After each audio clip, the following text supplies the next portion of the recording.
Hello दोस्तों, last video में हमने पढ़ लिया था कि इलेक्ट्रॉनिक मेथड पढ़ लिया था कि ऑक्सीडेशन एंड रिडक्शन क्या होता है। और हमारा नेक्स्ट बहुत इंपॉर्टेंट टॉपिक होता है ऑक्सीडेशन नंबर। आईआईटी जेईई और नीट के एग्ज़ाम्स में पता नहीं मतलब दुनिया भर के ऐसे क्वेश्चंस आए हैं जिनमें सिर्फ और सिर्फ ऑक्सीडेशन नंबर से रिलेटेड क्वेश्चंस आपसे पूछे गए हैं। तो आज हम स्टार्ट करेंगे अपना नया टॉपिक ऑक्सीडेशन नंबर। ठीक है, तो ऑक्सीडेशन नंबर क्या होता है अब देखते हैं।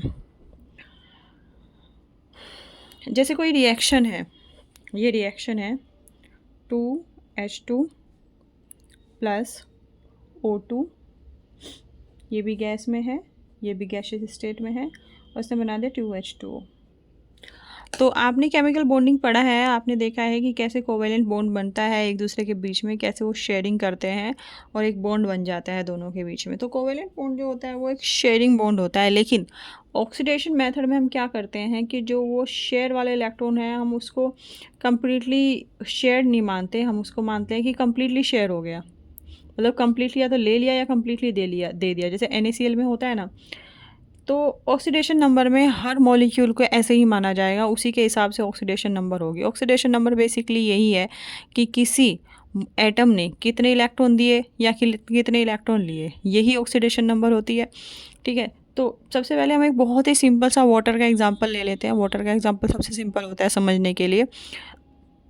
तो जैसे H2 है, ठीक है, H2 यानी कि हाइड्रोजन गैस, ये अनकम्बाइंड फॉर्म में है या फिर इसमें एक ही टाइप के एटम्स हैं।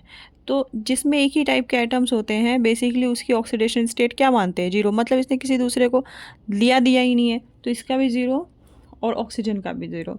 लेकिन जैसे ही H2O बना तो H क्या करेगा, अपना एक जो इलेक्ट्रॉन है अपना एक इलेक्ट्रॉन दे देगा, है ना। तो एक H एक इलेक्ट्रॉन देगा, दो H दो इलेक्ट्रॉन देंगे। ठीक है, और ऑक्सीजन क्या होगा, एक अकेला ही दो इलेक्ट्रॉन लेगा। लेकिन अब आप ये देखिए यहाँ पे क्या आएगा, +1, क्योंकि इसने एक इलेक्ट्रॉन दे दिया। यहाँ आएगा -2, क्योंकि जो ऑक्सीडेशन नंबर है वो हम पर एटम निकालते हैं ना कि होल। तो पर एटम H तो एक H सिर्फ एक ही इलेक्ट्रॉन देगा। ठीक है, तो जो इलेक्ट्रॉन है वो कम्प्लीटली ट्रांसफरेबल नहीं होता है ना। लेकिन फिर भी ऑक्सीडेशन स्टेट मेथड में हम क्या मानते हैं कि ये कम्प्लीटली ट्रांसफरेबल है। ठीक है, तो ये हमेशा एज्यूम किया जाता है कि जो इलेक्ट्रॉन है ना, इलेक्ट्रॉन है, एज्यूम कई बात तो सच होती है, इलेक्ट्रॉन जो होता है वो लेस इलेक्ट्रो निगेटिव एलिमेंट से मूव करता है किसकी तरफ, मोर इलेक्ट्रोनिगेटिव। क्योंकि इलेक्ट्रोनिगेटिविटी का मतलब ही यही होता है कि इसकी कितनी ज़्यादा इलेक्ट्रॉन अट्रैक्ट करने की टेंडेंसी है। जिसकी जितनी ज़्यादा इलेक्ट्रॉन अट्रैक्ट करने की टेंडेंसी उसकी इलेक्ट्रोनिगेटिविटी उतनी ही ज़्यादा है। इसलिए जैसे हाइड्रोजन है, हाइड्रोजन की इलेक्ट्रोनिगेटिविटी कम है जबकि ऑक्सीजन की ज़्यादा है।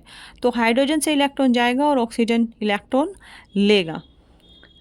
अब देखिए, अब एक और एग्जांपल ले लेते हैं इसी की तरह। जैसे ये है H2 प्लस Cl2।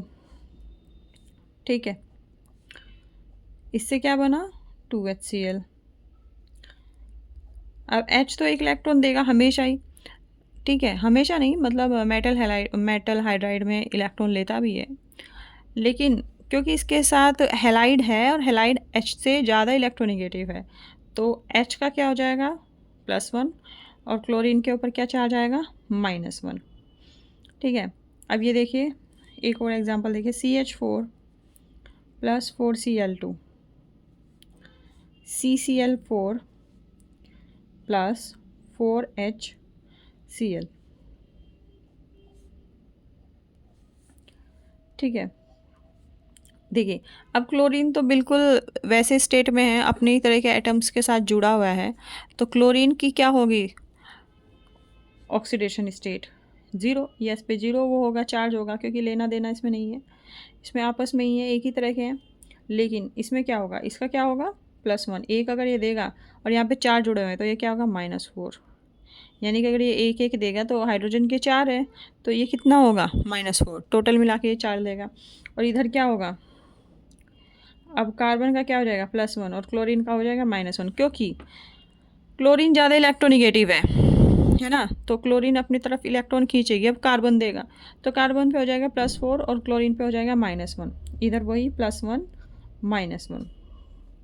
अब ये तो हमें इनके जो ऑक्सीडेशन स्टेट है ये तो हमें नॉर्मली पता चल गई, क्योंकि हमने केमिकल बॉन्डिंग पढ़ी है और केमिकल बॉन्डिंग में सिंपल एटम्स की हमें पता होता है कैसे शेयर करते हैं, कैसे इनका ऑक्टेट कंप्लीट होता है, कैसे नहीं होता है। ऑक्टेट कंप्लीट करने के लिए कोई एलिमेंट इलेक्ट्रॉन लेता है और कोई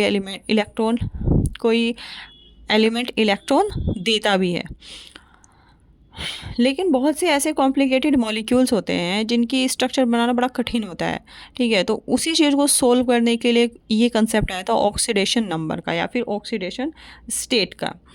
तो अब देखते हैं, अब आगे चलते हैं। इसके कुछ रूल्स होते हैं ऑक्सीडेशन नंबर के कुछ रूल्स होते हैं। अगर वो थोड़े से रूल्स जान ले तो हम किसी भी मॉलिक्यूल में किसी भी एटम का ऑक्सीडेशन नंबर या ऑक्सीडेशन स्टेट निकाल सकते हैं। और आप ये देखेंगे जब हम प्रैक्टिस वाली वीडियो में बात करेंगे तो आप देखेंगे कितने क्वेश्चन आए हुए हैं सिर्फ ऑक्सीडेशन नंबर से। तो ये टॉपिक छोटा सा लगता है बट बहुत इंपॉर्टेंट टॉपिक है। तो आगे चलते हैं, इसमें रूल्स देख लेते हैं।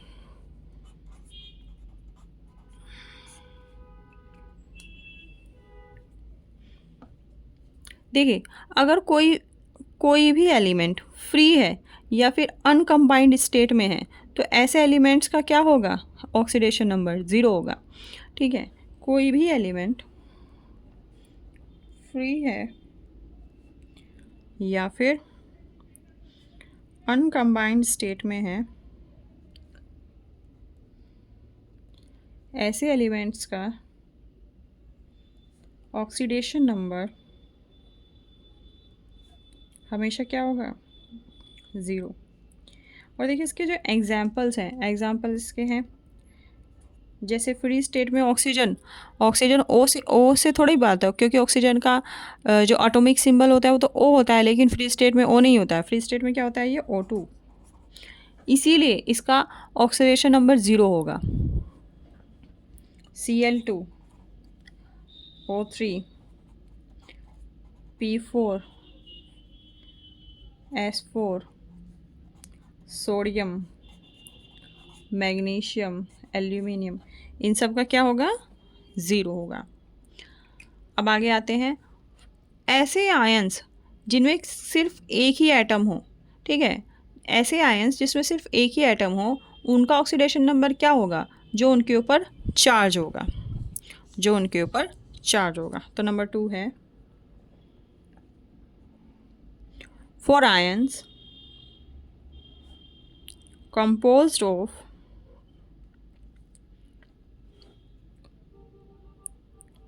only one atom, the oxidation number को हम ON से कर लेंगे, इक्वल टू किसके हो गए चार्ज ऑन द आयन, ठीक है। जैसे कि आप ये देखिए, जैसे सोडियम पॉजिटिव है,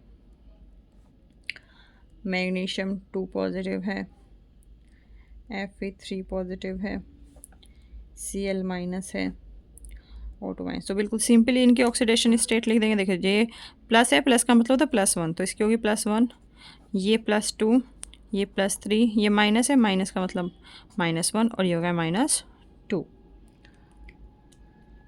अब ऑक्सीजन की बात कर लेते हैं। थोड़ा सा ऑक्सीजन दिक्कत करता है, थोड़ा सा, ज़्यादा नहीं। तो ऑक्सीजन की बात कर लेते हैं।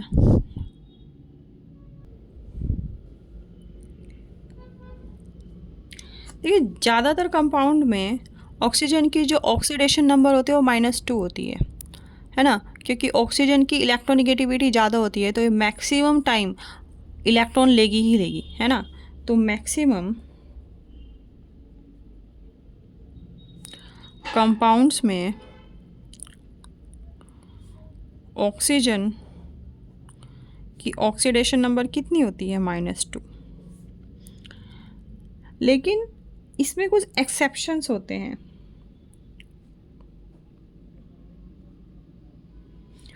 कि परऑक्साइड और सुपर ऑक्साइड में इनकी ऑक्सीडेशन स्टेट डिफर कर जाती है।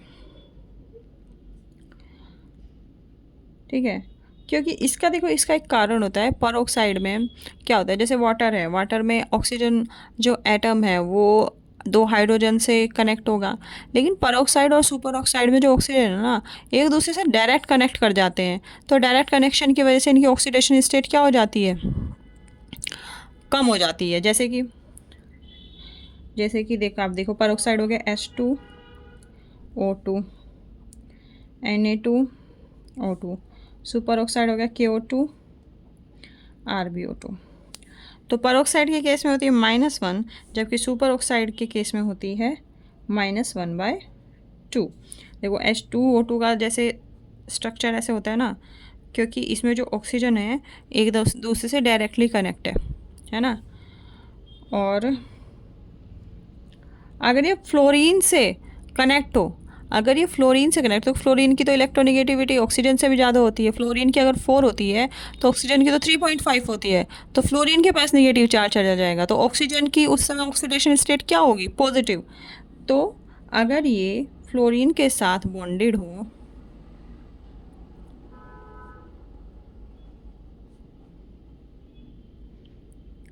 तो इसकी ऑक्सीडेशन स्टेट क्या होगी, देखो इसकी तो -1 होगी, इसकी क्या होगी +2, तो इसकी क्या होगी ऑक्सीजन की +2। ठीक है, और अगर ये देखें O2F2 के फ्लोरीन के साथ अगर परऑक्साइड बनता है तो इसमें होगी +1। तो जैसे KO2 है, इसका स्ट्रक्चर क्या होगा, KO2 का स्ट्रक्चर होगा आपका, इसमें हो जाएगा ऐसे O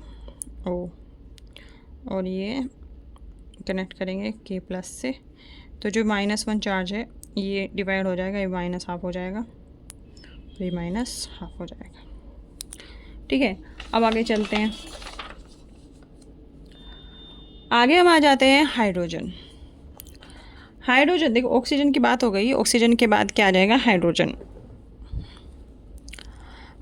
की अभी थोड़ी देर पहले बताया था कि जो हाइड्रोजन है उसकी तो मोस्टली +1 होती है। तो हाइड्रोजन जो होता है उसकी क्या होती है ऑक्सीडेशन नंबर मैक्सिमम +1। ठीक है, लेकिन जब हाइड्रोजन मेटल के साथ बॉन्डेड होता है, क्योंकि मेटल जो होता है वो ज़्यादा इलेक्ट्रोपॉजिटिव होता है या फिर हाइड्रोजन से कम इलेक्ट्रोनेगेटिव होता है, तो हाइड्रोजन की क्या हो जाती है -1, और जो उससे रिलेटेड जो मेटल्स है उनकी उसके अकॉर्डिंग होती है। देखिए जैसे, लेकिन मेटल्स के साथ अगर ये कनेक्ट है, मेटल प्लस हाइड्रोजन है ना, तो हाइड्रोजन की आपकी ऑक्सीडेशन नंबर होगी -1। जैसे कि NaH है सोडियम हाइड्राइड, LiH है लिथियम हाइड्राइड, कैल्शियम हाइड्राइड, इन सब में इसकी -1 होगी। तो सोडियम की क्या होगी +1, इसकी +1। देखिए ये -2 यहाँ से चार्ज ले रहा है, तो ये क्या होगा +2। अब आता है, देखिए आपको पता है कि पीरियोडिक टेबल में सबसे ज़्यादा जो इलेक्ट्रोनेगेटिव एलिमेंट होता है वो फ्लोरीन। तो फ्लोरीन की जो ऑक्सीडेशन नंबर है हमेशा क्या होगी -1। तो फ्लोरीन है सबसे ज़्यादा इलेक्ट्रोनेगेटिव होता है, तो इसकी हमेशा -1 होती है, ये फिक्स है। जबकि क्लोरीन, ब्रोमीन, आयोडीन की चेंज हो सकती है। कैसे, देखिए वो बिल्कुल इलेक्ट्रोनेगेटिव, देखो जो शुरू में कंसेप्ट पढ़ाया था कि जो मोर इलेक्ट्रोनेगेटिव, लेस इलेक्ट्रोनेगेटिव, ये भी बहुत इंपॉर्टेंट होते हैं कि अगर मोर इलेक्ट्रोनेगेटिव एलिमेंट जुड़ गया तो उसकी इलेक्ट्रोनेगेटिविटी चेंज हो जाएगी। अगर क्लोरीन ज़्यादा इलेक्ट्रोनेगेटिव है तो -1 दिखाएगा, लेकिन अगर उसके साथ कोई उससे भी ज़्यादा इलेक्ट्रोनेगेटिव जुड़ा हुआ है तो वो +1 दिखा देगा, है ना। तो जैसे कि क्लोरीन, ब्रोमीन और आयोडीन की तो नॉर्मली क्या होती है -1। ठीक है, जब ये हैलाइड की फॉर्म में होते हैं, है ना, Cl-, Br-, I- ऐसे होते हैं। लेकिन अगर इनको ऑक्सीजन के साथ कनेक्ट कर दें तो इनकी पॉजिटिव ऑक्सीडेशन नंबर होती है। ऐसा क्यों, when chlorine, bromine, iodine connected with O2 तो उनकी ऑक्सीडेशन नंबर क्या होगी, पॉजिटिव हो जाएगी। ऐसा क्योंकि ऑक्सीजन की जो इलेक्ट्रोनिगेटिविटी है वो हैलाइड से ज़्यादा होती है, मतलब क्लोरीन ब्रोमीन आयोडाइड से ज़्यादा होती है, फ्लोरीन से तो नहीं होती, लेकिन इन सब से ज़्यादा होती है। अब चलते हैं आगे। देखिए अगर कोई भी मॉलिक्यूल दिया है, अगर वो न्यूट्रल है, कोई भी मॉलिक्यूल दिया हुआ है अगर वो न्यूट्रल है तो उसके सारे जितने भी उसमें एलिमेंट हैं उनकी सब की ऑक्सीडेशन नंबर का सम क्या होगा, 0। तो ऑक्सीडेशन नंबर का सम क्या होगा, 0। लेकिन वहीं अगर वो क्या है कि चार्ज्ड है, तो चार्ज के ऑक्सीडेशन नंबर का सम क्या होगा, जो उसके ऊपर चार्ज है। इसका एग्जांपल है जैसे CO2 है, ठीक है, CO2 है, तो इसमें इसकी ऑक्सीडेशन नंबर और इसकी ऑक्सीडेशन नंबर का सम क्या होगा, 0। तो जैसे -2 है इसकी 4 होगा, है ना। तो जैसे 4 प्लस, अब -2 में इसकी मल्टीप्लाई करेंगे, -2 और 2 -4, तो क्या हो जाएगा, 4 + -4, तो ये हो जाएगा 0। अब चार्ज वाले का देखें, जैसे CO3 2 माइनस है, इसका सारी ऑक्सीडेशन नंबर का सम क्या होगा, -2। कैसे, देखिए इसका क्या होगा, जैसे CO3 है, ये तो 2 माइनस है, इसका 2 माइनस होगा तो इसका 6 होगा, +6, है ना। तो क्या 6 और 3 दूनी 3 2 जा 6 -6, है ना। तो क्या बचा, ये तो एक दूसरे से कैंसिल आउट हो गए, क्या बचा, सिर्फ -2। तो यही बोला कि इनका जो सम है वो किसके बराबर होगा, -2 के, है ना। तो अंदर वाले तो कैंसिल आउट हो जाएंगे लेकिन बाहर वाला रह जाएगा। देखिए जो मेटेलिक एलिमेंट्स हैं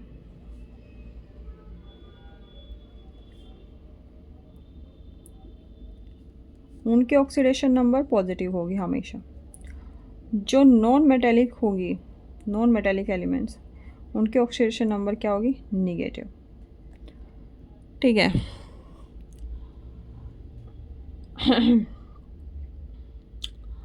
अब देखिए ये जो चीज़ें हैं ना, ये आपको ज़्यादा तब समझ में आएंगी जब हम क्वेश्चन प्रैक्टिस करेंगे, ठीक है। अभी 1-2 क्वेश्चन हम अभी ले लेंगे, बाकी की फिर हम बाद में लेंगे। हम चाहेंगे कि ज़्यादा से ज़्यादा हम प्रैक्टिस वो क्वेश्चन करें जो कि आपके एग्ज़ाम में आए हुए हैं, है ना। जैसे कि ये है, अब ग्रुप एलिमेंट्स के हिसाब से देखें, जैसे NaCl है, मेटल का देख लेते हैं, तो इसमें क्या होगा, +1, क्योंकि मेटल तो पॉजिटिव होता है। MgCl2 है, इसमें क्या होगा, +2। AlCl3 है, इनकी बता रहे हैं मेटल वालों की, Al की कितनी होगी, +3। और इसमें Si है, SiCl4, तो Si की क्या होगी, +4, ठीक है, कार्बन फैमिली का है ये। फिर है P, फॉस्फोरस फैमिली का देख लें कि जैसे फॉस्फोरस है P4O10 है, इसमें फॉस्फोरस की क्या आएगी, +5। देखिए अगर इसको निकालना हो, जैसे इस वाले की निकाल के बता सकते हैं, फॉस्फोरस वाले की। देखिए जैसे P4O10 है ना। अब मुझे फॉस्फोरस की नहीं पता तो कैसे निकालूंगी, ऑक्सीजन की तो मुझे पता ही है, -2 होती है, परऑक्साइड सुपर ऑक्साइड को छोड़ के, ठीक है। तो या फिर फ्लोरीन, ये ज़्यादा इलेक्ट्रोनेगेटिव के साथ जुड़े, तो यहाँ पे रहा ना कि इनके साथ हो या फ्लोरीन के साथ हो तो इसकी अलग होती है, बाकी में तो -2, तो यहाँ -2 ही होगी, तो इसका मैं x मान लूँगी, इसकी ऑक्सीडेशन नंबर। इसकी -2 मुझे पता ही है। देखिए जो यहाँ नंबर होता है ना, इससे इसकी मल्टीप्लाई होती है, तो हो जाएगा 4x, और ये 10 की इसमें मल्टीप्लाई हो जाएगी, ठीक है। फिर इसमें एडिशन होता है, और 10 -2 की 10 और -2 की क्या हो जाएगी, -20। और ये न्यूट्रल एलिमेंट है ये, तो न्यूट्रल का सम क्या होगा, 0। तो 4x प्लस माइनस क्या होगा, -20 = 0। तो ये 20 है, इधर जाके कैसा हो जाएगा, पॉजिटिव। तो x = हो जाएगा 20/4, तो 4 5 ज़ा 20। तो फॉस्फोरस की यहाँ पे हो जाएगी +5। तो ऐसे ही हमें ऑक्सीडेशन नंबर निकालनी है। ये तो बहुत सिंपल सा था, अब कॉम्प्लिकेटेड चीज़ों में निकालेंगे, है ना। अब SF6 देखिए, SF6 में सल्फ़र की कितनी है, +6, और HClO4 में, ठीक है, क्लोरीन की कितनी है, इसकी बैठेगी +7। देखो उसको निकाल सकते हैं यहाँ पे, HClO4, H की मुझे पता है +1 होती है, Cl की मुझे निकालनी है, O की मुझे -2 पता है, तो +1, ये तो एक ही है तो +1, इसकी मुझे निकालनी है तो मैं इसकी x मान लूँगी, और 4 2 जा -8 = 0 x, ठीक है। 1 - 8 कितना होता है, -7 = 0, और ये क्या हो जाएगा, x = 7, तो क्लोरीन की क्या हो जाएगी, 7। अब देखिए आपको एक चीज़ पता होगी कि जो रिप्रेजेंटेटिव एलिमेंट्स होते हैं वो क्या होते हैं। रिप्रेजेंटेटिव एलिमेंट्स क्या होते हैं, रिप्रेजेंटेटिव एलिमेंट्स होते हैं ग्रुप 1 के, 2 के, उसके बाद 13 14 15 16 17। तो देखिए ये 1 है, ग्रुप 1 का है, ये 2 जिस पे टिक लगा हुआ है, 3 4 5 6 7, तो ये ग्रुप में इधर से इधर जाएंगे, नहीं पीरियड में इधर से इधर जाएंगे, है ना, ऐसे जाएंगे ना, sodium, magnesium, aluminium, silicon, PsCl, है ना। इसका पहला होता है लिथियम, ये होता है, तो हम ये वाला ग्रुप ले रहे हैं। तो आप नोटिस कर रहे हैं कि जैसे जैसे हम इधर, इसकी देखो +1 आ रही है, इसकी +2 आ रही है, इसकी +3 +4 +5 +6 +7, इससे सिद्ध होता है कि जैसे ही आप ग्रुप में लेफ़्ट टू राइट जाते हैं तो ऑक्सीडेशन नंबर जो क्या होती है वो इंक्रीज़ करती है, ऑक्सीडेशन नंबर क्या करती है, इंक्रीज़ करती है। अब ट्रांजिशन मेटल्स हैं, जो ट्रांजिशन मेटल्स हैं वो सेवरल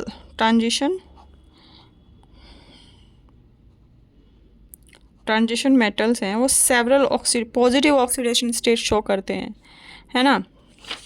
जैसे कि आप Mn को देखो, है ना, ये कितना शो करता है, +1 +2 +3 +4 +5, ठीक है, मतलब एक से ज़्यादा ऑक्सीडेशन नंबर शो करते हैं। जब हम ये चैप्टर पढ़ेंगे, एक ट्रांजिशन मेटल्स का अलग से चैप्टर है, डी ब्लॉक एलिमेंट्स का, उसमें ये बहुत ही डिटेल में ये सब चीज़ें हैं, ठीक है।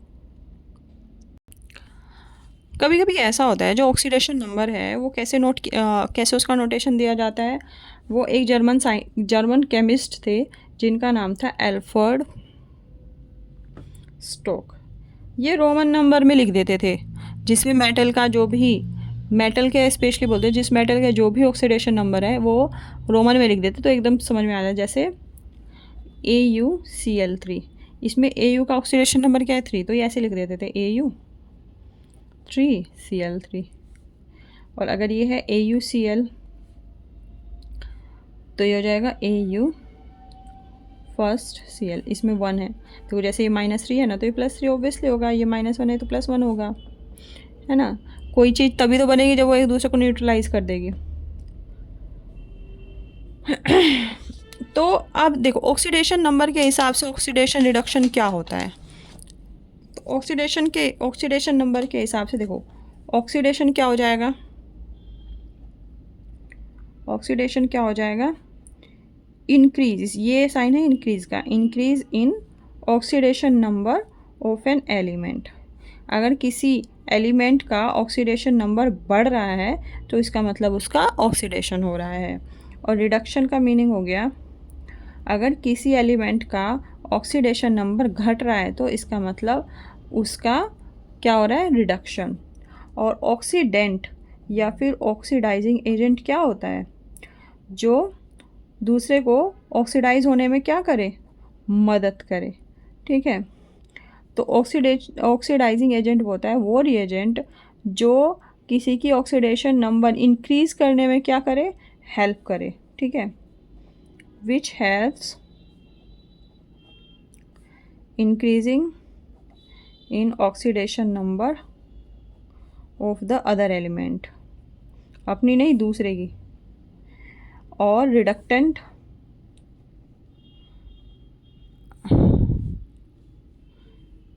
रिडक्टेंट क्या होता है या फिर रिड्यूसिंग एजेंट क्या होता है, जो which helps decreasing in oxidation number of the other element. ठीक है, जैसे कि आपका बिल्कुल सिंपल है, जैसे सोडियम है और क्लोरीन है ना, इससे क्या बन जाता है, 2NaCl बन जाता है ना। तो यहाँ पे इसकी ऑक्सीडेशन नंबर 0 है रूल्स के अकॉर्डिंग, क्योंकि ये बिल्कुल फ्री फॉर्म में है तो इसकी 0, इसकी भी 0, ये +1 है और ये -1। ठीक है, क्योंकि सोडियम अपना 1 इलेक्ट्रॉन दे देगा और क्लोरीन 1 इलेक्ट्रॉन ले लेगा। तो 0 से 1 हुई तो ऑक्सीडेशन नंबर बढ़ी, तो ये हुआ क्या, यहाँ पे क्या हुआ, ऑक्सीडेशन। और यहाँ पे -1 हो गई यानी घट गई, तो यहाँ पे क्या हो गया, रिडक्शन। और जहाँ पे भी ऑक्सीडेशन और रिडक्शन दोनों हो, उन रिएक्शंस को क्या बोलते हैं, रिडॉक्स रिएक्शन।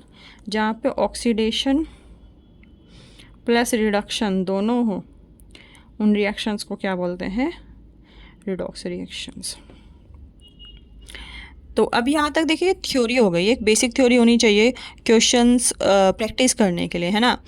तो ये बेसिक थ्योरी हो गई। अब इससे जो अगली वीडियो है वो हम डालेंगे प्रैक्टिस की, और प्रैक्टिस हम सारे वही क्वेश्चन करेंगे जो पहले प्रीवियस आए हुए हैं। ठीक है, तो हम मैक्सिमम कोशिश करेंगे वही क्वेश्चंस की प्रैक्टिस करने की, और ज़्यादा से ज़्यादा प्रैक्टिस करेंगे, क्योंकि कोई भी एंट्रेंस एग्ज़ाम हो वो हमेशा प्रैक्टिस से ही निकलता है। तो आज की वीडियो में अभी के लिए थैंक यू। इससे अगला टॉपिक हम टाइप्स ऑफ रिडॉक्स रिएक्शन पढ़ेंगे, इससे नेक्स्ट वीडियो में।